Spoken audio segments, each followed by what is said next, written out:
그럼 지난 1월 20일에 지난달이죠. 한 20여일 정도 전인데요. 살아있다는 것이라는 화면에 나오듯이 이런 책이 제목이 일본 그림책이 하나 출간되었는데요. 아시다시피 제가 사는 우리 집은 첫째와 막내 아이가 17살 차이가 납니다. 그것도 아이가 넷이기 때문에 아이들을 굉장히 오래 키우다 보니까요. 동화책 볼 일이 참 많습니다. 그렇다고 해서 이 동화책을 막내 주려고 산 건 아니고요. 제가 이제 보려고 관심 갖고 있던 작가였기 때문에 동화책 제가 보려고 샀는데요. 이 책을 읽고 잠시 먹먹한 마음이 들었는데요. 이 책 내용을 잠깐 여러분들에게 소개해 드리고 싶습니다. 어느 날 그림에서 보시는 것처럼 어스름한 저녁에 한 소년이 다리 위에서 강물을 내려다보면서 지금 여기서 강으로 뛰어내린다면 어떻게 될까?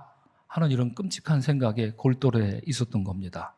여러분 생각에 이런 얘기를 들으니까 무슨 어린아이가 그런 끔찍한 생각을 다 하나 이런 생각 좀 들지 않으십니까? 사실 저도 그랬습니다. 그래서 좀 찾아보니까 작년 일본 10대 사망 원인 1위가 뭔지 아십니까? 뭘 것 같습니까? 자살이라고 합니다. 1980년 이후로 통계를 내고 있는데 작년에 최고점을 찍었다는 이 안타까운 통계가 있습니다. 아마도 이 작가는 그런 일본 사회 분위기를 반영해서 이 책을 쓰지 않았나 이렇게 생각을 해봅니다.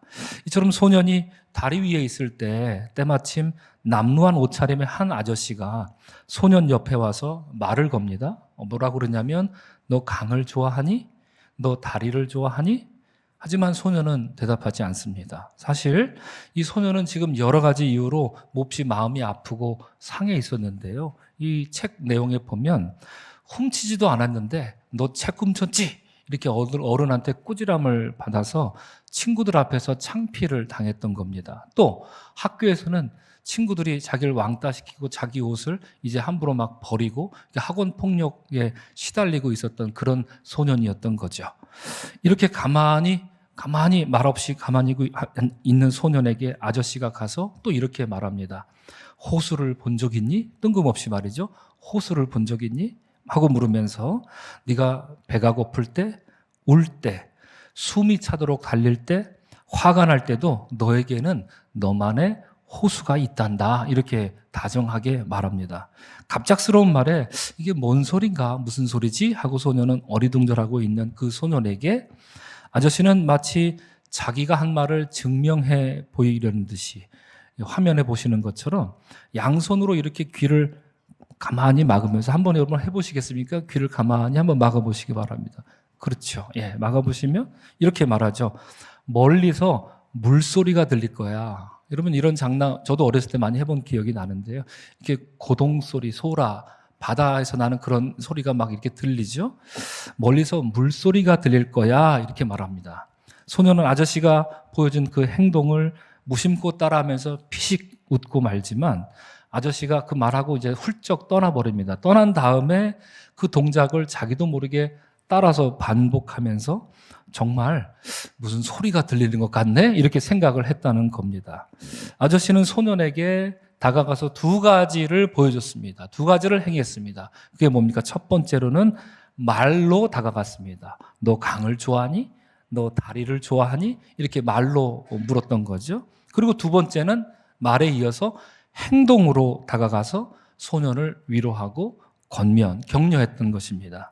이후로 이 소년은 그 아저씨가 한 말을 떠올리면서 종종 양손으로 귀를 이렇게 가만히 막는 그 행동을 따라하곤 했었는데요. 훗날 이 소년은 어느덧 훌쩍 자라서 이때의 일을 아름답게 회상하면서 이렇게 말하는 장면이 있습니다. 나는 때때로 귀를 손으로 지그시 눌러 막은 채 물소리를 들을 때가 있어. 낮 동안의 소리가 오래도록 몸속에서 울려서 쉬이 잠들지 못하는 그런 밤에 말이야. 그렇죠? 낮에 막 시끄럽게 들렸던 그 소리가 나를 혼탁하게 만들 때 밤에 귀를 막으면서 물소리를 들을 때가 있다라고 이렇게 참 아름답고 예쁜 그런 회상을 합니다. 이 책은 어린이를 위한 동화책이지만 어른에게 오히려 더 큰 교훈을 주지 않나 싶습니다. 바깥에서 들리는 소리에 휩쓸리고 그러지 말고, 그렇죠. 우리가 일상생활을 살다 보면 우린 별의별 소리를 다 듣죠. 오늘날처럼 이렇게 혼탁한 시대, 듣지 않으려고 해도 듣게 만드는, 누르지 않으려고 해도 클릭하게 만드는 이 유튜브 이 장난질 우리가 많이 속고 당하고 있지 않습니까? 원치 않아도 보게 되고 원치 않아도 듣게 되는 이런 혼탁한 시대를 살아가고 있는데, 그러지 말고 내면의 소리에 귀를 좀 기울여 봐라 하는 이런 소중한 교훈을 주는 책입니다. 이를 위해서 아저씨는 말과 둘째 행동으로 소년을 다독이고 위로해주는 참 따뜻한 그림 동화책입니다. 여러분 인생에도 혹시 이런 아저씨와 같은 존재가 지금까지 있었던가요? 어떻습니까? 외롭고 지치고 또 슬프고 화도 나고 억울하고 분해서 잠 못 이룰 때 혹 어떤 분이 여러분을 찾아간 적은 없으셨던가요? 없으셨다면 그런 분이 있기를 바라는데, 여러분 삶에 저는 확신합니다. 이미 그런 분이 찾아가셨습니다. 그분이 찾아가지 않으셨다면 오늘 이 시간에 여러분들은 여기 앉아 있을 이유가 없습니다. 누구라도 예외 없이 말입니다. 그분이 누구십니까? 바로 예수 그리스도이십니다. 그림책의 아저씨가 소년에게 말과 그리고 이어서 행동으로 위로하고 격려해 줬던 것처럼, 성경에 보면 예수께서는 언제나 예외 없습니다. 언제나 말씀과 행동 두 가지로 구원의 길을 친히 가르치시며 보여주셨습니다. 말씀과 행동, 이것은 예수님 사역에 있어서 필수적인 요소였던 것입니다. 이처럼 하나님의 아들로서 이 땅에 오신 주님을 우리는 마치 고유명사처럼 예수 그리스도라고 이렇게 부르죠. 우리 한번 따라하겠습니다. 예수 그리스도. 의도적으로 예수와 그리스도를 좀 떨어뜨려서 한번 따라하겠습니다. 예수 그리스도. 그렇습니다. 우리는 예수 그리스도를 믿습니다. 그런데 엄밀히 말하면 아시는 분도 많으시겠지만, 예수는 이 땅에 계실 때 예수님이 사람으로 사용한 그 사람 이름에 불과하고요. 그리스도는 그러한 예수님을 향한 사람들이 붙인 호칭입니다. 예수라는 이름은 원래 구약 성서에 나오는 여호수아, 우리가 잘 아는 그 여호수아 말입니다. 여호수아 또는 요시아라는 이 말을 헬라어로 바꾸면 이에수스가 됩니다. 이에수스. 그거를 빨리 발음하면 예수스가 되는 거죠. 그래서 우리가 정확히 한국말로는 정확히 부릅니다. 영어로 지저스라고 하는 건 완전 잘못된 겁니다. 예, 발음이 지저스란 발음은 예수 이름과 상관없어요. 예수스. 우리가 한국 사람이 예수라고 번역한 것이 맞습니다. 뜻은 여호와는 구원이시다, 이런 뜻입니다. 사실 예수님 시대 때 예수라는 이름은 흔한 이름입니다. 학자에 따르면 한 2,000명쯤 됐다. 그러니까 우리가 믿는 예수님도 그 2,000명 중 하나의 이름만 놓고 보면 이름에 불과했을 것이다, 이렇게 생각할 수 있는데요. 반면에 그리스도는 잘 아시다시피 이스라엘 백성이 자신들을 구원할 자로 기다리던 기름 부음을 받은 자, 곧 메시아라는 말을 헬라어로 그대로 옮긴 말입니다. 빌립보 가이사라에 예수님이 제자들과 함께 가셨죠. 거기서 저 유명한 베드로의 고백이 나옵니다. 무엇입니까? 주는 그리스도시요 살아계신 하나님의 아들이십니다. 이렇게 고백했던 이 고백 이후로 예수 그리스도라는 고백은 모든 믿는 그리스도인에게 절대적이고 그리고 표본이 되는 고백이 된 것입니다. 이로써 우리는 2000년 전 베들레헴에서 태어나서 갈릴리 그 호숫가를 거니셨던 예수가 그토록 기다리던 메시아 그리스도다라는 것을 담대하게 전할 수 있게 된 것이지요. 오늘 우리는 지난주에 이어서 누가복음 9장의 말씀을 나누려고 하는데요. 본문은 예수께서 몇몇 제자들과 함께 산에 올라가서 영광스러운 모습으로 변하신 이야기를 들려줍니다. 평범한 목수의 아들이셨던 예수가 하늘의 영광스러운 모습으로 변하셨으니 그야말로 예수 그리스도라는 그 호칭에 걸맞는 그런 장면입니다. 몇 주째 여러분 제가 설교 때마다 계속 말씀드리지만 예수께서는 누가복음 6장에 나오는 평지 설교에서 듣고 행함에 대한 가르침을 주셨습니다. 그리고 이미 여러 번 말씀드린 것처럼 누가복음 6장에서 그런 가르침을 주시고 7장, 8장, 그리고 오늘 본문이 속해 있는 9장으로 이어지는 오늘 본문을 보면 예수께서는 잘 듣고 행하라, 똑같은 가르침을 계속 반복적으로 들려주십니다. 앞서 그림책과 비교해서 잠시 말씀드렸지만 예수께서는 많은 경우에는 직설적으로 직접적으로 말씀으로 꼬집어가며 가르치셨지만 때로는 귀신을 내쫓아 주시고 병자를 고쳐주시는 행동으로 가르쳐 주셨습니다. 그래서 7장부터 오늘 본문인 9장까지를 촘촘히 살펴보면 너무나도 주옥 같은 주님의 말씀이 있고요. 첫째로. 그리고 깜짝 놀랄 만한 주님의 기적적인 행동이 즐비하게 나옵니다. 그럼에도 불구하고 정말로 기적이 발생하죠? 어떤 기적입니까? 제자들은 요지부동합니다. 이런 기적이 또 있습니까? 표를 잠깐 화면에 띄워드렸는데요. 누가복음, 오늘 본문 속해 있는 누가복음 9장 전반부에서 예수께서는 제자들에게 말씀을 주십니다. 병 고치는 능력, 귀신을 제어하는 능력과 권위를 주시고요. 행동도 보여주시죠. 5,000명을 먹이십니다. 그리고 저 유명한 말씀, 제자도의 말씀 뭡니까? 누구든지 아무든지 나를 따라오는 자기 십자가를 부인하고 십자가를 지고 나를 따라오라 하는 핵심적인 말씀을 주시지만 주님의 말씀과 행동이 위대할수록 제자들은 그만큼 형편없기만 합니다. 저는 믿지 못하는 이 제자들이야말로 살아있는 기적이 아닐까 이런 생각을 하게 됩니다. 주님은 가진 방법을 다 사용해서 참된 제자를 양성하려 하지만 저들은 마이동풍이요 우의 독경이기만 했던 것이지요. 자, 그렇습니다. 이러한 일들 이후에 예수께서 오늘 본문에서 보듯이 베드로와 요한과 야고보 세 사람을 데리고 산에 올라가서 저 하늘의 휘황찬란한 영광스러운 모습을 보여주신 것, 이것은 우연한 일이 아닙니다. 그냥 예수님이 심심풀이 땅콩처럼 데리고 가서 보여주신 사건이 아닙니다. 왜 데리고 가셨나 생각해 보면 주님이 3명의 제자에게 이런 일을 행하신 것은 어쩌면 이렇게도 해보시고 저렇게도 해보시고 하다 주님이 하도 안 되니까 곧 아무리 말씀을 가르치시고 아무리 행동을 보여줘도 안 되시니까 하늘의 영광까지 보여주시라는 게 아닐까 이런 생각을 전체 스토리라인을 추적해보면 그런 생각이 들기도 합니다. 그러니까 오늘 본문은 예수님이 제자들에게 행하신 매우 특별한 가르침입니다.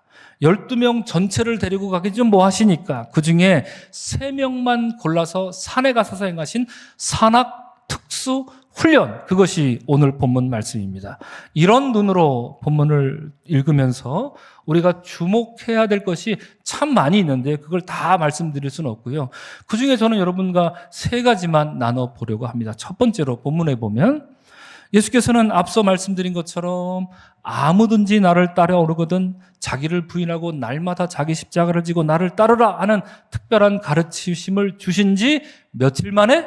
제 8일 만에 8일이 되어서 산에 오르셨다 이렇게 말하고 있습니다. 여러분 제7일은 성경이 말할 때 제7일은 무슨 요일입니까? 오늘날로 치면 토요일이죠. 즉 안식일입니다. 그러니까 제8일이라고 하는 것은 오늘로 치면 무슨 요일입니까? 오늘입니다. 일요일입니다. 그렇죠? 복음서에서 여러분 예수님 모습을 우리가 생각해 볼 때 형용할 수 없는 아주 하늘 영광스러운 모습이 된 적이 2번 있습니다. 오늘 본문이 그 중에 1번이고요. 한 번은 언제 여러분 예수님의 영광스러운 모습을 보셨습니까? 예수님이 뭐 하셨을 때? 뭐 하셨을 때입니까? 부활하셨을 때 그렇습니다. 부활의 모습을 입고 나타나셨을 때 바로 그때입니다. 그러니까 그때는 언제입니까? 그때는 무슨 요일입니까? 주님이 안식 후 첫날. 그러니까 무슨 요일? 일요일. 우리식으로 얘기하면 주일날 부활하셨지 않습니까? 그러므로 오늘 본문에서 예수께서 제8일에 영광의 모습으로 나타나셨다라고 하는 것은 훗날 시간이 흘러 예수께서 십자가를 지시고 부활하신 다음에 그리하여 안식 후 첫날 부활하신 다음에 그때 입게 될 그 영광의 부활의 모습을 미리 앞당겨서 제자들에게 보여주신 사건으로 오늘 본문을 이해할 수 있는 것이지요. 이것이 첫 번째입니다. 2번째로 여러분 보면 오늘 예수께서 만난 구약의 인물 둘이 있습니다. 누구와 누구입니까? 모세와 엘리야입니다. 모세는 어떤 사람이고 엘리야는 어떤 사람입니까? 우리는 종종 모세는 무엇을 대표한다? 율법을 대표하고 엘리야는 무엇을 대표한다? 예언자를 대표합니다. 이렇게 말하곤 하는데 모세가 율법을 대표하는 것은 맞습니다. 누가 뭐래도 그건 변하지 않는 사실이죠. 그죠? 모세를 통하여 하나님께서 율법을 주셨으니까요. 그런데 왜 엘리야가 예언자를 대표합니까? 엘리야가 뭐 첫 번째 예언자라도 되나요? 아니면 구약에 나오는 예언자 중에 엘리야가 제일 위대한 예언자라도 되나요? 아닙니다, 여러분. 엘리야는 그저 그 많은 예언자 중에 하나예요. 그저 하나일 뿐이에요. 그래서 엘리야가 예언자를 대표한다 이렇게 말할 수는 없습니다. 그렇게 말해서는 안 됩니다. 그건 성경을 대충 이해하는 거라고 생각이 들어요. 이 엘리야가 예언자를 대표할 이유는 아무것도 없습니다. 그러면 왜 엘리야가 나타났을까? 모세와 엘리야가 왜 나타났을까? 거기에는 여러분 이유가 한 10가지쯤 되더라고요. 제가 찾아보니까. 근데 다 말씀드릴 수는 없고 몇 가지만 말씀드리면 두 사람은 공통점이 있습니다. 모세와 엘리야 말이죠. 첫째로 두 사람은 모두 하나님의 성산에 올라서 하나님의 말씀을 받은 사람입니다. 출애굽기 19장, 저 유명한 출애굽기 19장 말입니다. 모세가 시내산에 올랐을 때 그는 빽빽한 구름과 연기와 나팔 소리가 들리는 그 영광스럽고 신비스러운 하나님 임재를 경험하면서 이것을 목도하게 되지요. 그러던 중에 여호와께서 산에서 그를 불러 무엇 하셨다? 말씀하셨다라고 성경이 이야기합니다. 시내산에서 모세가 경험한 것은 다른 사건이 아니라 어떤 사건입니까? 말씀 사건이었다 우리가 이해할 수 있는 거죠. 자, 열왕기상 19장 똑같습니다. 보면 엘리야는 아합왕과 이세벨을 피해서 광야에 있는 그 로뎀나무 아래까지 도망갑니다. 그러다 이렇게 하나님 차라리 나를 죽여주십시오. 나 차라리 죽겠습니다. 이렇게 죽기를 청하다가 극적으로 하나님이 보내신 천사의 도움으로 되살아나죠. 이에 엘리야는 힘을 내어서 벌떡 일어서서 40일을 밤낮으로 걸어서 호렙산에 도착합니다. 모세가 시내산에 올랐을 때 어떤 일이 벌어졌다고 했습니까? 구름과 연기와 나팔 소리가 불려 하나님의 영광, 하나님 임재가 나타났던 것처럼 이때도 바위를 부술 만큼 강한 바람이 불었다고 하고요. 지진이 나고 불이 나는 신비롭고 영광스러운 현상이 일어나죠. 그리고 그때에 여호와의 말씀이 엘리야에게 임했다라고 말합니다. 엘리야가 호렙산, 하나님의 산 호렙산에서 경험한 사건은 무슨 사건입니까? 뭐라고 말할 수 있습니까? 말씀 사건이다. 이렇게 말할 수 있습니다. 그래서 그런지 여러분, 모세와 엘리야는 둘 다 산에 올랐습니다. 거기서 하나님의 영광을 경험했습니다. 그리고 말씀 사건을 경험했지요. 오늘 본문은 어떻습니까? 예수께서 제자들 데리고 산에 올라가셨습니다. 영광을 경험하셨죠. 그리고 모세와 엘리야를 만나서 뭘 하셨느냐? 이거에 대해서 성경은 이렇게 말합니다. 문득 두 사람이 예수와 함께 말하니 이는 모세와 엘리야라. 오늘 본문에서 모세와 엘리야와 더불어 일어난 사건을 쓰시오. 만약에 시험 문제가 나온다면 여러분 뭐라고 쓰시겠습니까? 그것은 말씀 사건입니다. 모세와 엘리야 두 사람은 공통점이 하나 더 있습니다. 둘 다 생각해 보십시오. 모세, 엘리야 어디로부터 어디로 떠난 사람입니다. 그렇죠? 어디로부터 어디를 향해 출발해서 떠나서 도착한 사람입니다.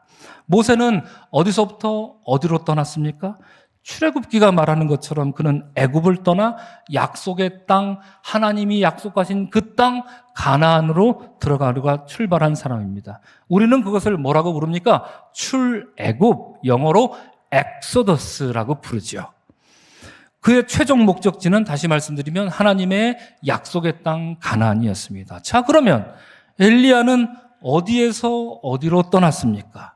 열왕기하 2장을 보면 그는 회오리 바람을 타고 이 땅에서 저 하나님 나라로 직행한 사람으로 우리에게 소개되고 있습니다. 이처럼 모세와 엘리야 둘 다 최종 목적지, 하나님의 약속의 땅, 그것이 지상에서는 가나안이요 천상에서는 하나님 나라, 최종 목적지로 떠난 사람, 출발한 사람인 것을 생각해 보면 오늘 본문 31절에서 모세와 엘리야가 나타나서 뭘 얘기했느냐? 바로 장차 예수께서 예루살렘에서 별세하실 것을 말했다고 말하는 것이 굉장히 의미 있는 거죠. 별세라는 말, 우리는 보통 누구누구 어른께서 별세하셨습니다. 이럴 때 쓰는 표현이지만 이 말의 헬라어 원어를 보면 여러분 아까 출애굽기를 영어로 뭐라 그런다고요? 엑소더스라고 합니다. 이 말을 별세라는 말의 히라보 원어를 보면 재미있게도 아이러니하게도 공교롭게도 엑소더스라고 말합니다. 그러니까 그들은 장차 예수께서 예루살렘에서 엑소더스 할 것에 대해서 이야기했다라는 이야기죠. 여러분, 예수님이 엑소더스 하셨습니다. 우리 주님은, 그죠? 어떻게 엑소더스 하셨습니까? 예수께서는 십자가를 지고 죽으셨습니다. 그리고 사흘 만에, 제8일 만에 부활하셨죠. 그리고 나서 누가복음 24장 51절을 보면 이렇게 말합니다. 우리 다 같이 한번 읽겠습니다. 시작. 예수께서 축복하실 때에 그들을 떠나 하늘로 올리우시니, 이렇게 말합니다. 사본에 따라서는 떠났다라고만 말하고요. 어떤 거는 떠나서 하늘로 올라가셨다, 이렇게 말합니다.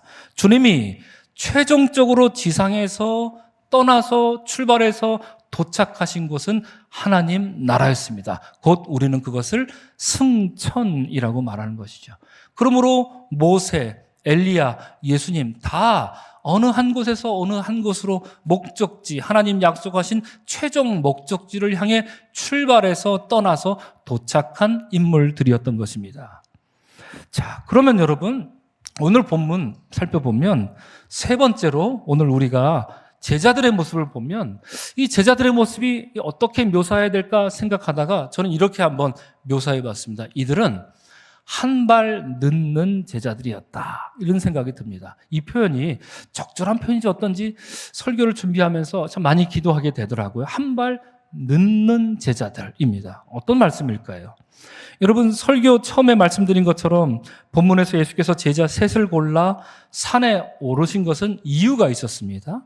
지금까지 말씀과 행동으로 제자들을 가르쳤지만 그게 안 통하니까 그들에게 주님은 하늘의 영광스러운 모습을 보여주시기 위해 특수 산악훈련을 위해 산으로 데려가신 것이지요. 그러면 여러분, 본문에서 예수님의 영광이 나타났는데 언제, 예수님이 무엇 하실 때 예수님의 영광이 나타났던가요? 본문은 뭐라고 말합니까? 본문에 뭐라고 얘기하죠? 예수님이 무엇 하실 때? 무엇 하실 때? 성경을 빨리 찾아보십시오. 예수님이 무엇 하실 때? 무엇 하실 때 영광이 나타나셨습니까? 미국 드라마에 나오는 원더우먼처럼 빙 그루로 한 바퀴 도니까 예수님이 영광스러운 모습으로 변했던가요? 아니면 슈퍼맨처럼 이렇게 까만 안경테를 쓰고 있던 사람이 회전문을 들어갔다가 휙 통과하고 나오니까 갑자기 슈퍼맨으로 변하듯이 예수님이 그렇게 영광스러운 모습으로 변했던가요? 어떻게, 언제, 무엇 하실 때 예수님이 영광스러운 모습으로 변했다고 성경은 말합니까? 기도하실 때라고 성경은 말합니다. 그렇습니다. 예수님이 베드로와 요한과 야고보를 데리고 산에 올라가신 목적 자체가 무엇입니까? 기도하시러 산에 올라갔다, 이렇게 누가복음이 말합니다. 그리고 기도하실 때 용모가 변화되고 그 옷이 휘어져서 광채가 났다고 성경이 말합니다. 땅에 계신 예수께서 기도하시자 저 하늘의 영광, 그리스도의 모습을 입게 되었다. 오늘 본문이 우리에게 그걸 말해주는 것이죠. 자, 무엇을 통해서 그랬다고요? 다시 한번 여쭙습니다. 무엇을 통해서요? 기도를 통해서. 여러분 반드시 기억하시기 바랍니다.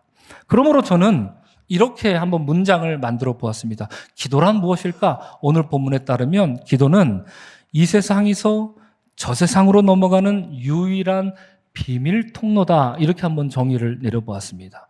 이렇게 정의를 내려보니까 또 이렇게 생각이 듭니다. 기도가 무엇인가? 기도는 땅의 것과 하늘의 것을 맞바꾸는 유일한 교환소다, 이런 생각이 듭니다. 여러분, 세상 살다 보면 짜증나죠?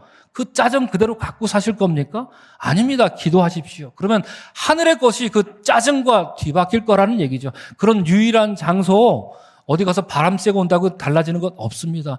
기도의 자리로 나올 때 땅의 것이, 나의 근심과 걱정과 두려움과 같은 그 땅의 것들이 하나님이 주시는 소망과 믿음과 확신으로 바뀌는 자리, 그것이 다름 아니라 바로 기도의 자리다, 이런 생각이 듭니다. 예수께서 기도하실 때 영광의 모습을 입었다는 것은 여러분 바로 그런 뜻이겠지요. 그런데 이러한 중요한 일이 일어나는 이 순간에 제자들은 뭐 하고 있었다고 성경이 말합니까? 그들은 깊이 졸았다는 것입니다. 여러분 지금 예배 시간에 조시는 분이 없기를 바랍니다. 평상시대로라면 그냥 조십시오 생각이 들지만 이 시간만큼은 조는 분이 없기를 바랍니다. 졸았다고 말합니다. 그 중요한 장면을 조는 바람에 못 보고 놓친 거죠. 저도 애들하고 영화 보러 가면 극장에서 편안하죠. 그래서 잘 봅니다, 처음에는. 그러다가 깜빡 드는데 막 깔깔대고 웃어. 뭐야, 이렇게 할 때가 있습니다. 정말 중요한 장면인데 깜빡 졸았습니다. 제가 뭐 1시간을 자겠습니까? 극장 가서? 아니죠. 잠깐 조는 건데 그 잠깐 조는 동안에 이 결정적인 장면을 놓쳐서 그러면 어떻게 됩니까? 그 영화 다시 봐야 됩니다. 그거 안 보면 안 되기 때문에, 그죠? 잠깐 조는 바람에 이 중요한 장면을 지금 제자들이 놓친 겁니다. 그러더니 33절을 보면 모세와 엘리야가 예수님과의 대화를 다 마치고 떠날 때가 되어서, 이거 완전 뒷북 아닙니까? 그죠? 떠날 때가 돼서 베드로는 황급히 깨서 초막셋을 짓겠습니다 하면서 누가 묻지도 않았는데 횡설수설을 늘어놓지요. 그런 베드로의 모습을 성경은 뭐라고 고백합니까? 우리 다 같이 한번 화면을 보고 읽겠습니다. 시작. 자기가 하는 말을 자기도 알지 못하더라. Oh, poor thing. 이 불쌍한 베드로 같으니. 지난주에 나눴던 말씀이라면 뭡니까? 들어도 듣지 못하고 보아도 보지 못하는 베드로. 정말 들어야 될 거는 듣지 못하고 잠자다가 엉뚱한 소리나 늘어놓고 있는 베드로. 자기가 하는 말을 자기도 알지 못하라. 여러분, 자다 밖에서 막 하는 소리, 이런 사람들을 보면 우리 뭐라고 표현합니까? 우리말로. 자다 봉창 두드리는 소리 하고 있네. 뒤에다가 하는 소리 하고 있네가 아니라 자다 봉창 두드리는 소리 하고 자빠졌네. 이렇게 보통 말하지 않습니까? 지금 베드로가 그러고 있다는 얘기 아닙니까? 제자들은 여러분 생각해 보면 그렇게 많이 늦지 않았습니다. 제가 아까 영화관에서 뭐 1시간을 자겠습니까? 이렇게 말씀드린 것처럼 잠깐 조는 겁니다. 설교 때도 여러분 잠깐 조는 건데 중요한 얘기할 때 사람들이 보통 졸 때가 있어요. 그죠? 그렇게 많이 존 거 아닙니다. 많이 늦지 않았습니다. 다만 한 발 늦었을 뿐입니다. 오늘 제자들 말입니다. 그러나 한 발 늦은 것은 치명적입니다. 여러분 축구 경기 보면 골키퍼가 골 먹는 거 여러분 순식간입니다. 간발의 차로 골 먹는 거죠. 여러분 전철 놓치는 거, 뭐 전철을 1시간이나 늦게 놓치는 사람이 있습니까? 아니죠. 막 뛰어들어가는데 도착하자마자 문이 철끄덩하고 닫히는 거죠. 몇 발 늦은 겁니까? 한 발 늦는 거, 한 발 늦는 겁니다. 많이 늦어서가 아닙니다. 여러분 졸음운전에서 운전사고 일어나는 거 많이 졸아서가 아닙니다. 잠깐 졸았는데 차가 이쪽으로 가는 거죠. 그렇습니다. 여러분 격렬하게 주먹과 발을 주고받는 그 아주 격투기 종목을 한번 보십시오. 이 격투기 종목에서 승패가 뭘로 좌우됩니까? 여러분 한 발도 아닙니다. 반발도 아닙니다. 반의 반발. 눈에 잘 보이지 않는 그 속도에 따라 승패가 결정돼서 한 사람은 손을 들고 있고 한 사람은 넉다운 돼서 누워 있는 것이죠. 그렇습니다. 여러분 기도는 그런 겁니다. 기도하는 것은 우리로 하여금 뭐 많이 나가라 하는 게 아닙니다. 기도하는 것은 우리에게 한 발 앞으로 빨리 나가라는 거, 그게 기도하는 겁니다. 기도하지 않는 건 뭔지 아십니까? 언제나 한 발 늦어요. 언제나 한 발 늦습니다. 한 발 차이 때문에 평상시에는 기도하는 사람과 기도하지 않는 사람 눈으로 확인이 안 됩니다. 잘 몰라요. 매일 기도하는 사람과 그렇지 않는 사람 알 수가 없습니다. 하지만 일이 벌어질 때 평상시에는 다 천사죠. 그러나 일이 드러날 때 이 사람이 어떻게 반응하는가를 보면 기도하는 사람과 기도하지 않는 사람은 하늘과 땅 차이입니다. 그러나 많은 차이가 아니라 단 한 발 차이라니까요. 오늘 제자들이 보여준 모습이 바로 그 모습입니다. 오늘 이 예배에 나오신 사랑하는 성도 여러분, 누가복음은요, 다른 복음서에 비해서 유독 예수께서 기도하신 것을 아주 두드러지게 강조합니다. 다른 복음서에서는 잘 말하지 않는데 누가복음은 굳이 예수님이 기도하신 것을 특별히 많이 말해줍니다. 여러분 뭐 머릿속으로 생각해 보십시오. 예수님이 세례 받으실 때 기도하셨다는 거 여러분 상상한 적 있습니까? 다른 복음서는 그렇게 말하지 않아요. 근데 누가복음 말합니다. 예수께서 세례를 받으시고 기도하셨다 이렇게 말해줍니다. 또 한적한 곳에 가서 기도하시고 산에 가서 밤새 기도하시고 혼자서도 기도하시고, 그리고 여러분 예수님이 겟세마네 동산에 정원에 가셔서 피가 땀방울이 되도록 기도하실 정도로 간절히 기도하셨습니다. 심지어 십자가에 달려서 죽으실 때 여러분 아버지여 저들을 사하여 주옵소서, 자기들이 하는 것을 알지 못합니다. 이 죽어가는 그 마당에도 용서의 기도를 하셨던 분이죠. 그게 다가 아니죠. 예수님 숨을 거두실 바로 그때에 아버지, 내 영혼을 아버지 손에 부탁하나이다. 맡기나이다. 무슨 뜻입니까? 예수님은 기도로 마지막 숨을 거두신 분입니다. 이처럼 기도하신 예수님을 생각해 보면 예수님이 굳이 기도할 필요가 있나? 이런 생각 여러분 들지 않으십니까? 하나님의 아들이신 예수님이 굳이 기도할 필요가 있나? 이런 생각을 하게 됩니다. 하지만 우리의 생각과는 달리 앞서 누가복음 본문에서 살펴본 것처럼 예수님은 항상 기도하셨습니다. 오히려 이런 예수님이라면 기도하지 않을 때가 있었을까 싶을 정도로 예수님은 기도하셨습니다. 때로는 조용히, 때로는 땀방울이 핏방울이 될 정도로 간절히 애쓰는 통성기도로 기도했습니다. 기도는 예수님의 삶이었다라는 것을 우리가 알 수 있는 것이죠. 오늘 이법에 나오신 사랑하는 성도 여러분, 이러한 본문 말씀을 저는 세 가지로 요약하고 오늘 설교를 마치려고 합니다. 첫 번째로 이렇게 말할 수 있습니다. 믿음 있는 사람은 기도하는 사람입니다. 기도하는 사람은 믿음 있는 사람입니다.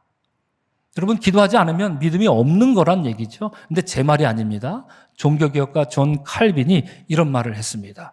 기도는 믿음을 실천하는 최상의 방법입니다.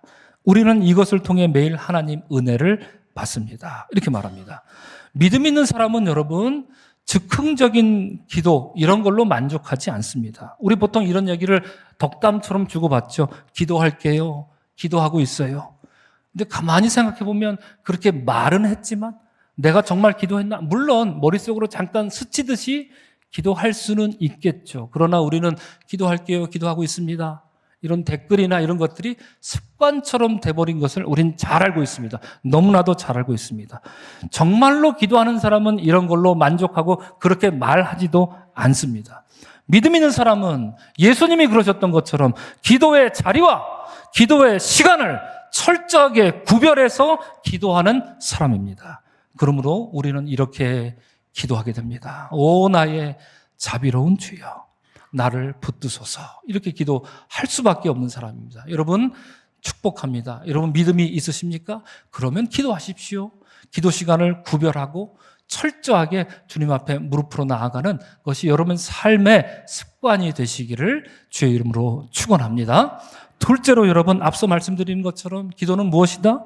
이 세상에서 저 세상으로 넘어가는 유일한 비밀 통로입니다. 예수께서 기도로 영광의 모습으로 변하신 것은 이 세상과 저 세상을 연결하신 일이었습니다. 여러분, 기도에 충만한 사람들은 성품이 바뀔 수밖에 없어요. 왜 그렇습니까? 앞서 말씀드렸죠. 땅의 것과 하늘의 것을 맞바꾸니까. 그죠? 땅에 살다 보면 마음에 시기심도 생기고 짜증도 생기고 원망도 생기고 못된 마음도 들죠. 우리 다 그렇습니다. 저라고 안 그렇겠습니까? 그런데 기도는 그걸 맞바꾸는 자리라고 하나님께 하늘의 것으로 교환하는 자리입니다. 그래서 기도하는 사람은 짜증나고 불평하고 불만이 생길지라도 평상시에 사는 모습을 보면 그것을 하늘의 것으로 맞바꿔서 소화할 수 있는 사람입니다. 기도의 사람은 정말 그렇다는 얘기죠. 오직 기도로만 그런 일이 가능합니다. 그러므로 예수께서 제자들에게 이렇게 기도하라 가르치셨죠. 뜻이 하늘에서 이루어진 것 같이 땅에서도 이루어지다. 이것은 여러분 기도하는 사람은 하늘의 것을 이 땅에서 미리 맛보아 알 수 있는 사람이라는 거죠. 마음이 슬프고 짜증나고 분노가 나고 참을 수 없는 그런 억울한 마음이 들 때 보통 우리는 어떻게 합니까? 그걸 어떻게든 풀도록 그래서 화를 내고 성을 내고 못 살게 굴고 그렇게 하지 않습니까? 우리는 보통 그렇지 않습니까? 그러나 기도하는 사람은 그 순간 그걸 하늘의 것으로 맞바꿀 수 있다는 것이 있다니까요. 그것이 하늘에서 이루어진 것이 땅에서도 이루어지는 일 아니겠습니까? 우리가 그걸 경험해야 되는 겁니다. 그러므로 우리는 이렇게 기도해야 합니다. 이 시간 말입니다. 오 나의 자비로운 예수 그리스도시여. 뜻이 하늘에서 이루어진 것이 주님 내 안에서 이루어 주옵소서. 간구하는 여러분들이 되시기를 바랍니다. 마지막 셋째로 여러분, 기도하는 일은 앞서 제가 제자들 모습 보고 표현했지만 한 발 앞서는 일입니다. 기도하지 않는 일은 뭐라고요? 한 발 늦는 일입니다. 그래서 평상시엔 티도 안 납니다. 그놈이 그런 것 같고 똑같아 보입니다. 신학자 칼바르트는 이런 얘기를 합니다. 악의 권세, 사탄의 권세가 위험한 것은 그것이 음흉하고 교활한 권세이기 때문에 이렇게 말합니다. 여러분, 악마는 절대 여러분들에게 무시무시한 뿔 달고 나타나지 않습니다. 뿔 달고 나타나면 우리 다 도망갈 거 아닙니까? 그죠? 예. 악마는 우리에게 그렇게 무서운 모습으로 나타날 이유가 없습니다. 그렇게 나타나지 않습니다. 영화 이거 다 허구입니다. 그래서 악마는 언제나 은근히 교묘하게 그럴싸하게 우리로 하여금 악마에게 다가가게끔 그렇게 나타납니다. 그래서 교묘한 거죠.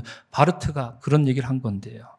사탄은, 악마는 우리를 잘 압니다. 그래서 그는 교활하게도 우리로 하여금 꼭 한 발만 늦도록 방해합니다. 한 발 정도는 괜찮지. 이런 얘기를 하는 거예요. 한 발 늦는 건데 뭐 어떻겠어. 다음에 빨리 가면 되지. 이렇게 안심을 시킨다는 얘기죠.